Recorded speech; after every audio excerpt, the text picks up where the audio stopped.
Hello, hello. My name is Kim Addis, and I am the president and founder of Frame of Mind Coaching. And you have just joined us at the Frame of Mind Coaching podcast. Today, my lucky volunteer who is sitting in the hot seat, his name is Roy Henning, and he comes from a company called LyricFInd, and he happens to be the vice president of sales. Did I get it? Sales. Welcome, Roy. Happy to be here. Thanks for having me.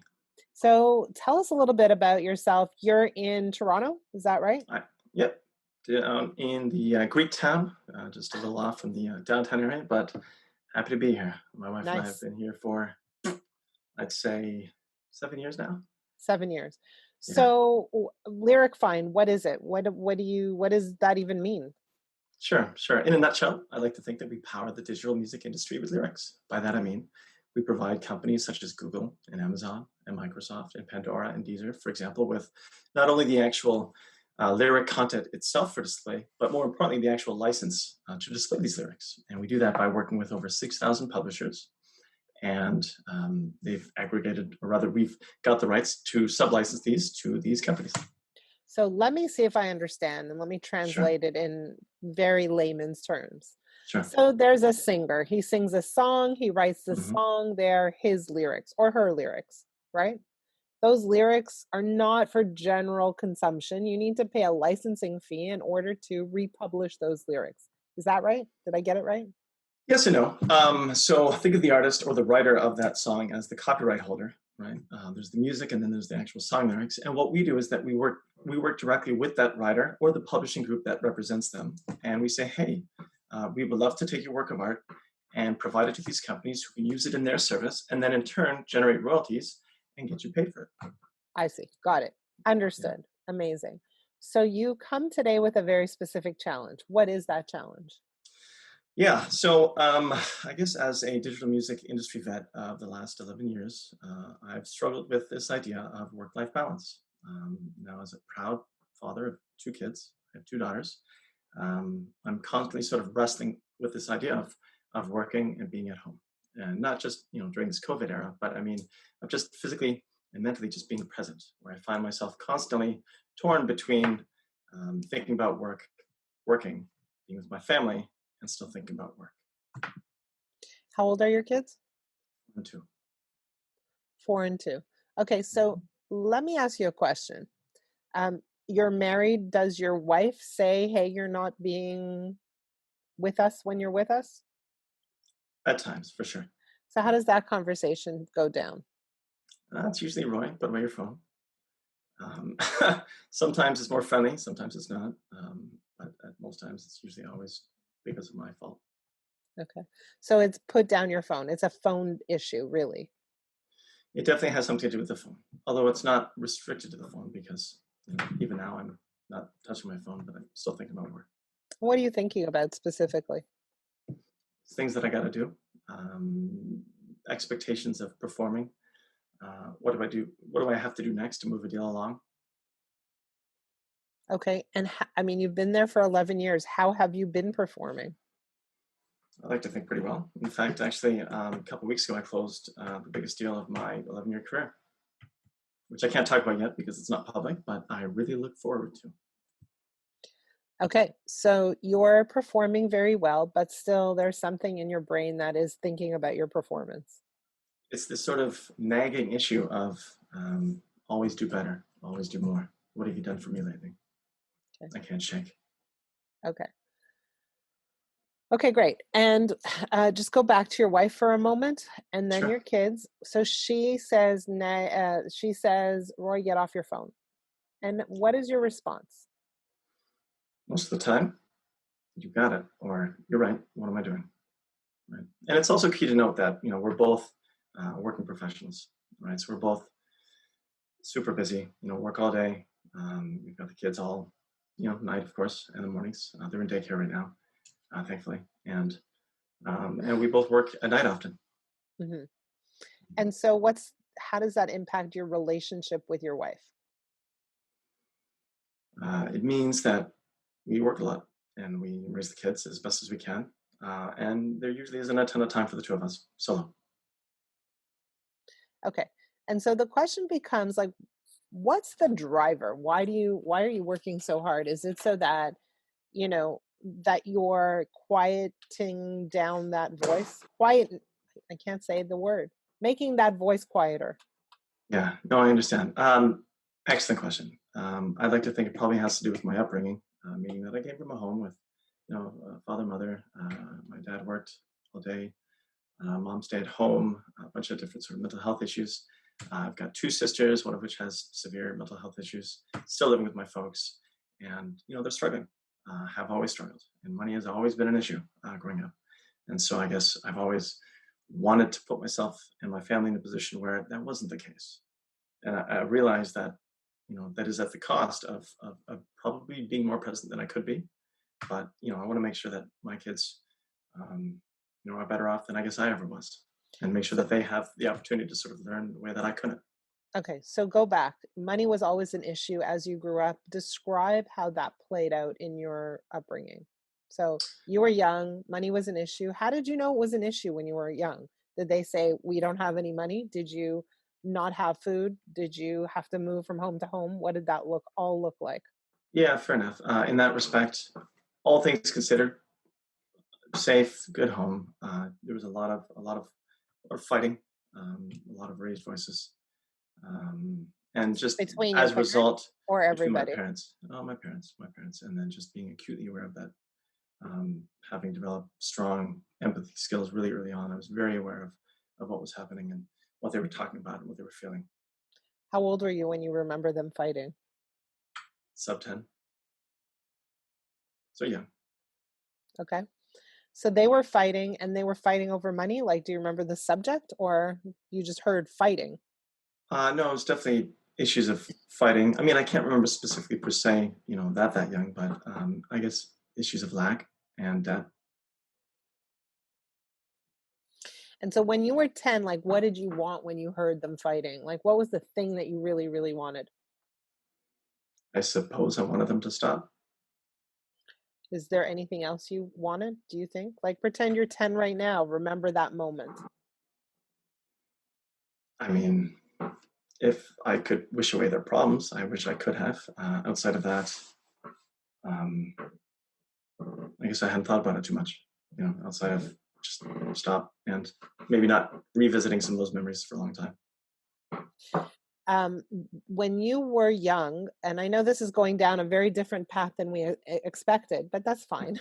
When you were young, do you feel like you said one of your sisters has mental health issues? Hmm. One sister or both sisters? One, One sister, my older, yeah, your older sister. And you were which kid in the mix?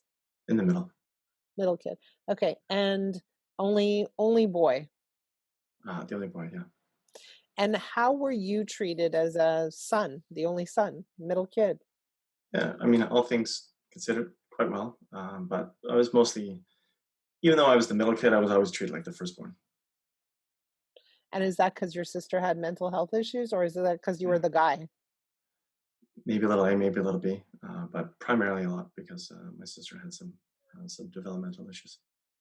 Still Okay. has. Okay. Always treated as the firstborn. And what was the implication of that? What does it mean to be treated like the firstborn? Mm, bearing the responsibility of making sure that people are okay, making sure that my sisters were okay, knowing that I might understand why they were fighting in a way that perhaps my sisters didn't, and just having to bear that. Okay. And now are you still trying to make sure everybody's okay? You got it. Okay. Um, were you okay at 10 years old? Kind of. For the most part, I was put together, You were put as I guess together. I still am today. But you know, I was okay. I mean, I definitely had my own issues, but Did anybody check to see if you were okay? yeah, I remember seeing. I remember talking to, I think, some therapist or two. I mean, we had some family stuff where a bunch of us were going at different times, and I pulled a Matt Damon and Robin Williams style interview session or two where I might just sit there and stare out the window for 60 minutes, Uh-huh. simply as a result of being stubborn. So let me, I mean, I would love to have a really long conversation with you. For the Okay. purposes of this podcast, I understand we have to kind of tighten it up a little bit.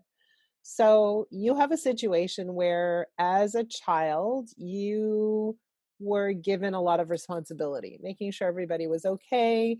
And it sounds like you had a little bit more insight into the family dynamics and the elements at play than perhaps your siblings did. And so that really, really sensitized you to the whole idea of, I want to make sure my family's never in this situation, and that my kids are in a good place and that I'm providing for them financially. Are Yeah. finance is actually an issue in your world right now?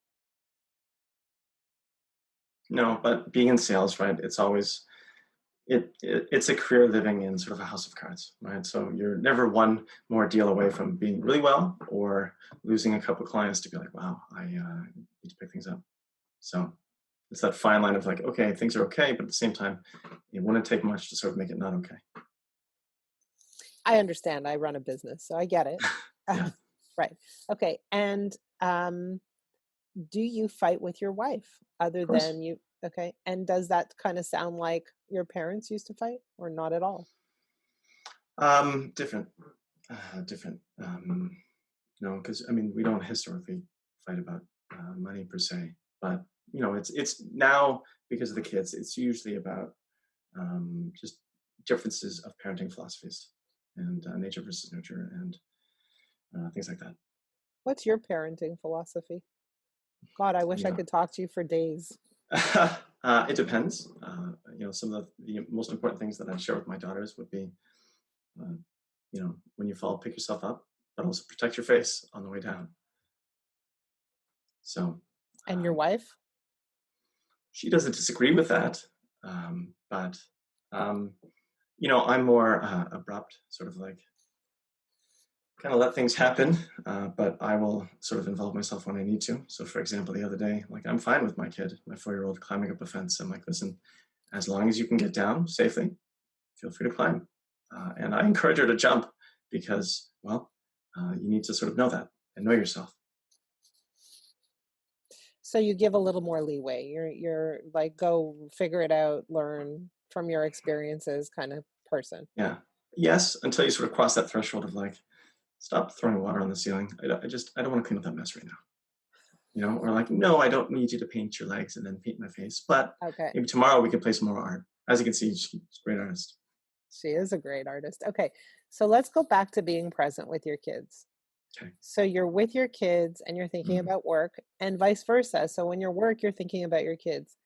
Is the thinking about, hey, I wish I was with my kids, or is the thinking more, man, I feel guilty and I feel guilty on all fronts at all times? A little bit of both, right? Like there's that guilt. That guilt is definitely a part of it. Um, and it's just being tied to thinking about two things at the same time, right? Like, yes, I want to be present. I want to be with you. Oh, I want to make sure that your future's okay. Now I need to think about this at the same time too. Which maybe that's a cop out. I don't know. Do you I mean, suspect it might be a cop out? I mean, life's hard. Okay, so let me kind of unwind things a little bit or unravel things a little bit. Okay, so I know that you're looking for balance, but as I've said on many, many other podcasts, like it's not really balance we seek, right? Because balance is um, it's a little boring, right? It's a little still. And so it's not about balance. It's really about being able to ride the waves, right? So if you're thinking about yourself um, on a surfboard, it's really about being able to have fun on all of those waves. And what Sure. it sounds like is you're not having fun on your waves, right? You're just not having fun. And the thing that's stopping you from having fun is being present wherever you are. And I would suggest to you that the real thing that's happening is a set of beliefs that are driving your emotional state.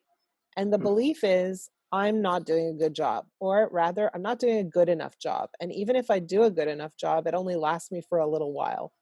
So, yes, I got my fill in with my daughters. I'm good for the afternoon. But then tomorrow is Hmm. a new day and they're going to Right. want more. And then I'm going to have to supply them with more, but I have to work.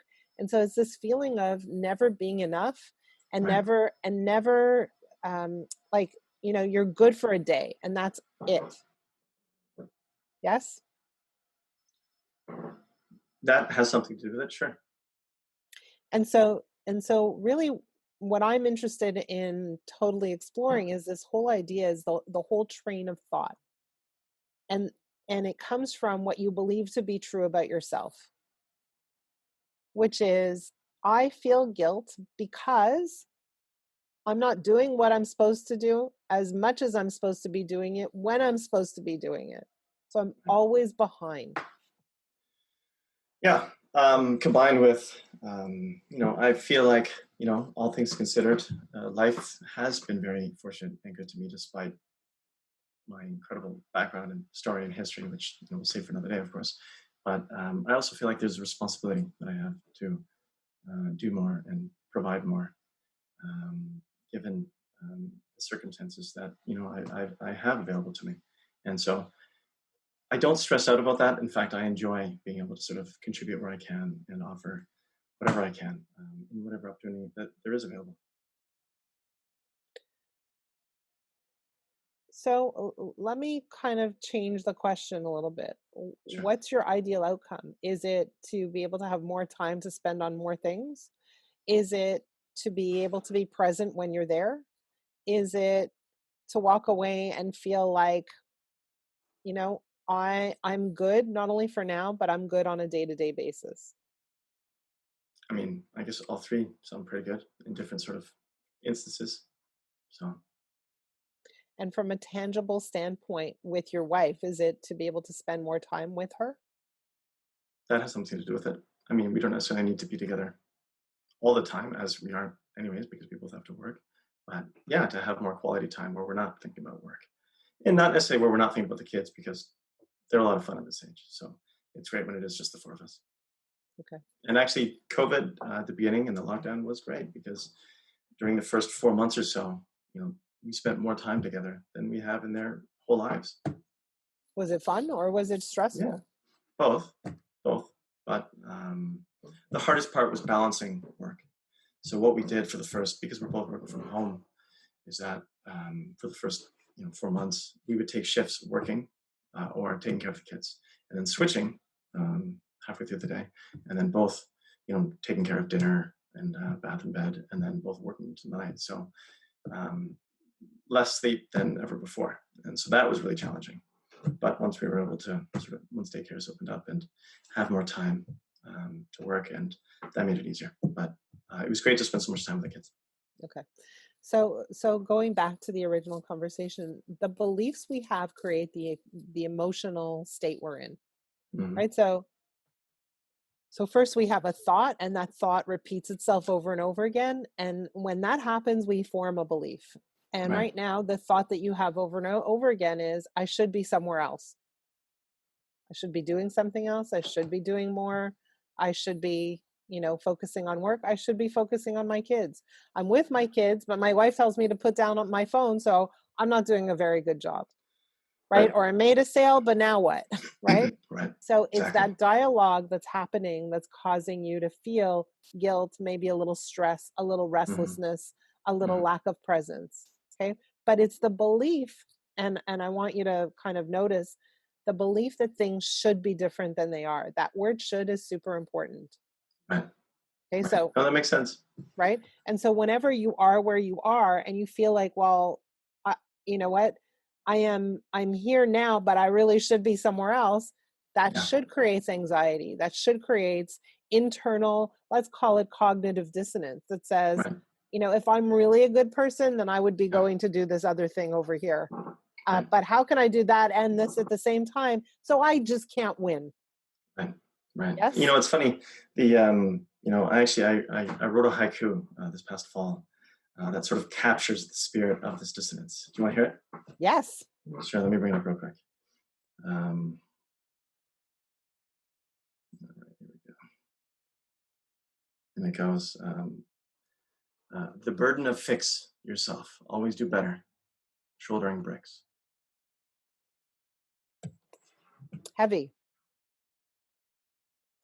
And so the question becomes, what does always do better mean? And in that question lies the secret. Right. Okay. And so the concept of always do better, the word do is really important. Mhm. So when we think about always doing better, we revert. Our knee-jerk reaction is to think about what action can I take that is different? Right. How can I do better? And what I want to teach people, like so badly, is that in order to do better, it's not about the doing, it's about the thinking. And right now, your thinking is, I cannot win. The burden is heavy. I'm not enough. I'm not succeeding. If I'm in one place, I'm failing in the other, and vice versa. And that line of thinking is causing you the stress, the anxiety, the lack of presence. It's not about what to do better, it's about how to think differently, because that thinking is causing you the pain. Your performance is fine. It's the thinking that's causing you that sense of internal cognitive dissonance. And so the question becomes, does the thinking that I have to fix myself allow me to feel at peace? The answer is no. So, what thinking is required for me to be at peace with who I am every moment that I'm engaged in something, whether it's with my kids or my work? Like right now, you're with me. Are you listening? Like, are you focused? Are you present with me? I am, but I'm So also what's split. you're also split. And so Sure. the question becomes, if I can capture my thinking and understand the beliefs that are tearing me apart on the inside, that's what needs to be addressed. I don't actually need to do anything differently. I need to hear that voice inside of myself and really examine it, because that voice is playing havoc with me. It's causing me stress. It's causing me to be less present. It's causing me and taking me down the road and leading me to outcomes exactly opposite to what I really, really want. So I need to, in a way, elevate that voice so I can hear it clearly and then address it, Right. right? And that is exactly the story here. It's don't do anything different. Mhm. Address the beliefs that say, I am not enough. This isn't not enough. I need to do more. I'm only as good as yesterday's sale. All that stuff. And I'll be very clear, we all make shit up.